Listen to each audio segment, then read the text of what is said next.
Stop recording video. Button. Hi everyone, my name is Danny. Welcome to another video here on Danny's Corner. Today I'm going to attempt and answer a question that somebody asked me. It was on my video on the church also has prejudiced attitudes, I believe. Remember, I don't have the truth. I don't think anybody does. As humans, we can only arrive to the truth when we all put our heads together and have a discussion, right? And we can all learn from one another. So this is not going to be something exhaustive. I'm just, with my limited capabilities, I'm trying to answer this question.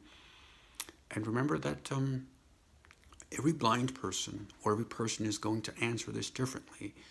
So don't expect that another blind person thinks like me or will be able to answer this like I do. So there were two questions, and I'm going to answer the second one. And then the first one, I'm going to answer it when I make another video. So the second question is this: do you think helps us to endure things like suffering? I may have answered this question, but I want to explore it more as I'm recording this video. So the short answer is yes, he does. Think about it. There are people who have gone through extreme circumstances. Like, for example, the three Chileans that were trapped in a mine in Chile. Who was it, 33 or 39? It was more than a month, I know that. But they endured harsh things. They didn't know if they were going to come out alive or not. There are people who have been stranded up a mountain and didn't know how to get down. There are people who have endured more horrific things throughout their childhood and adulthood, and they have been able to survive that traumatic experience. Sure, they've needed counseling, they've needed a lot of help, and they're still perhaps going through things. But even if you don't believe in God, what do you think that is? Who do you think built that into us? That human resilience that all of us have. And that shows us that as humans, we're capable of enduring a lot of stuff. And let's go a bit further than that. Let's think big for a second. Because when we compare ourselves to the whole universe, which as a blind person, I can't imagine how big it is. Just imagine how insignificant we are compared to the whole universe. You know how we see things like microorganisms, and able to detect them or able to see them, we need to have a special instrument. Well, in that same way, if the universe can be personified into a human, it would need a microscope to see us. Now imagine if that was a solar system, and so forth and so on. We become insignificant. Okay, but with that said, what I want to focus on is Earth itself. Regardless if you're an evolutionist, somebody who believes in that, or a creationist, you must, understand that this Earth has been through a period or periods of transformation in different, eras of our time. And interestingly enough, it has known how to reshape itself over and over and over again. It has destroyed itself because of nature, because of humankind, but it has always known how to come back. Think about going back to humans, how a lot of them have been through traumatic injury, brain injury. And in spite of that, they have been able to come out not as before, but at least they were alive. And think of neuroplasticity, which is part of that transformation. It's part of that endurance. The other thing I think that we need to look at is this whole thing of suffering. What is suffering? What is enduring? Because suffering may not mean the same thing to you that it does to me. I forget what video it was. I was mentioning, I believe it was Christopher Hitchens, who had made a comment where he said that blind people suffer or something like that. I'm going to speak on that more on another video. But that's his perspective, or that was his perspective, And how does he know that? How did he know that blind people actually suffered? Did he actually meet blind people? Or did he just assume that just because there were some people that couldn't see, that they must be horrible in the state that they were in? And I wonder if at the end of his life,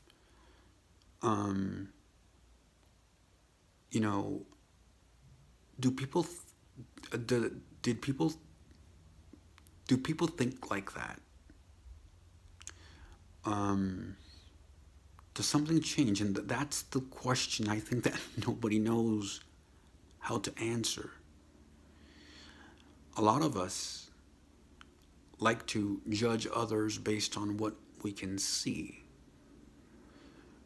But it's not until we face our last minute, our last seconds, that we start really at the blink of an eye,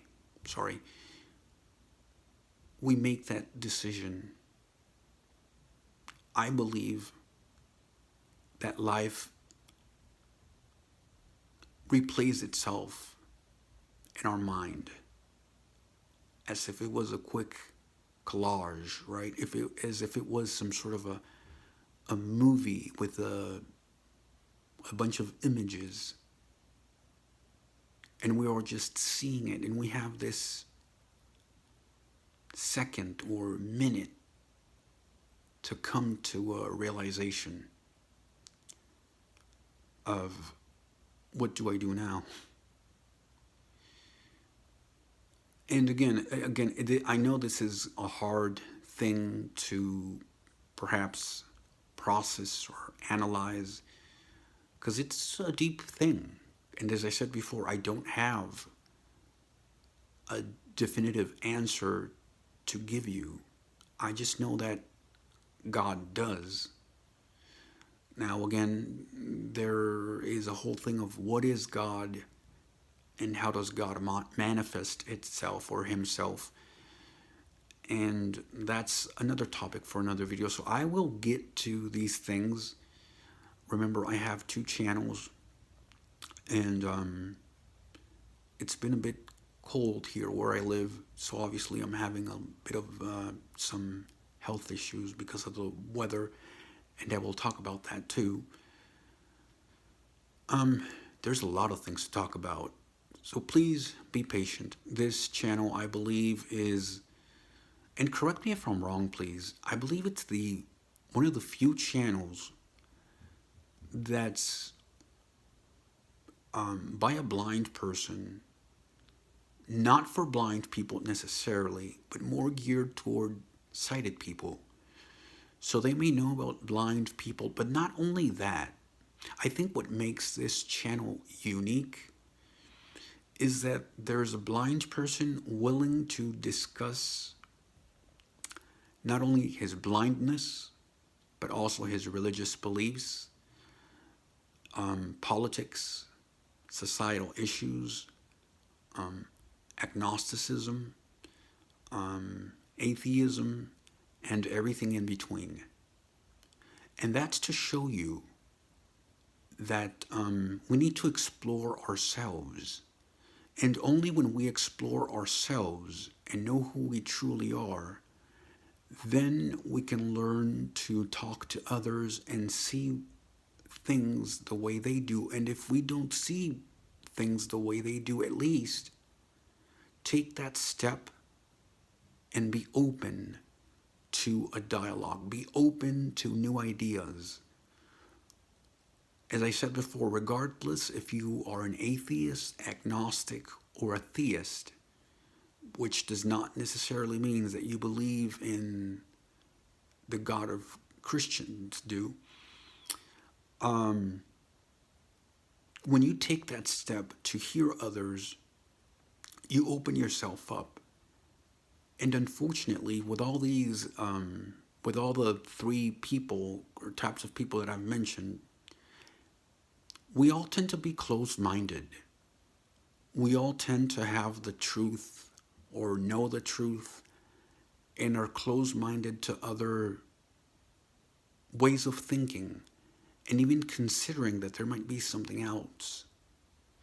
This happens in every area, not only with non-religious or religious. It also happens with political, if the right is correct in what they think, or the left, or, the Green Party.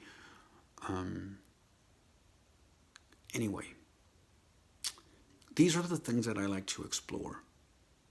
And so take the time and don't forget to ask more of these questions. Don't forget to subscribe, to comment, to share this page if you like the content. Give a like. Make any other suggestions. I will get to them as soon as I can. I don't promise that it's going to be anytime soon.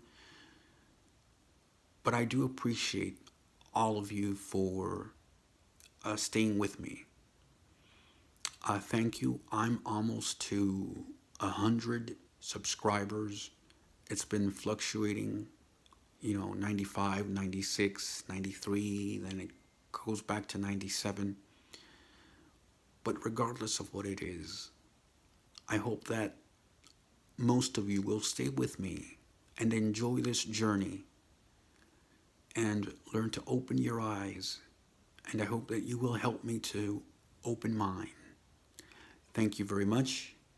May you have a safe day, and I'll talk to you next time.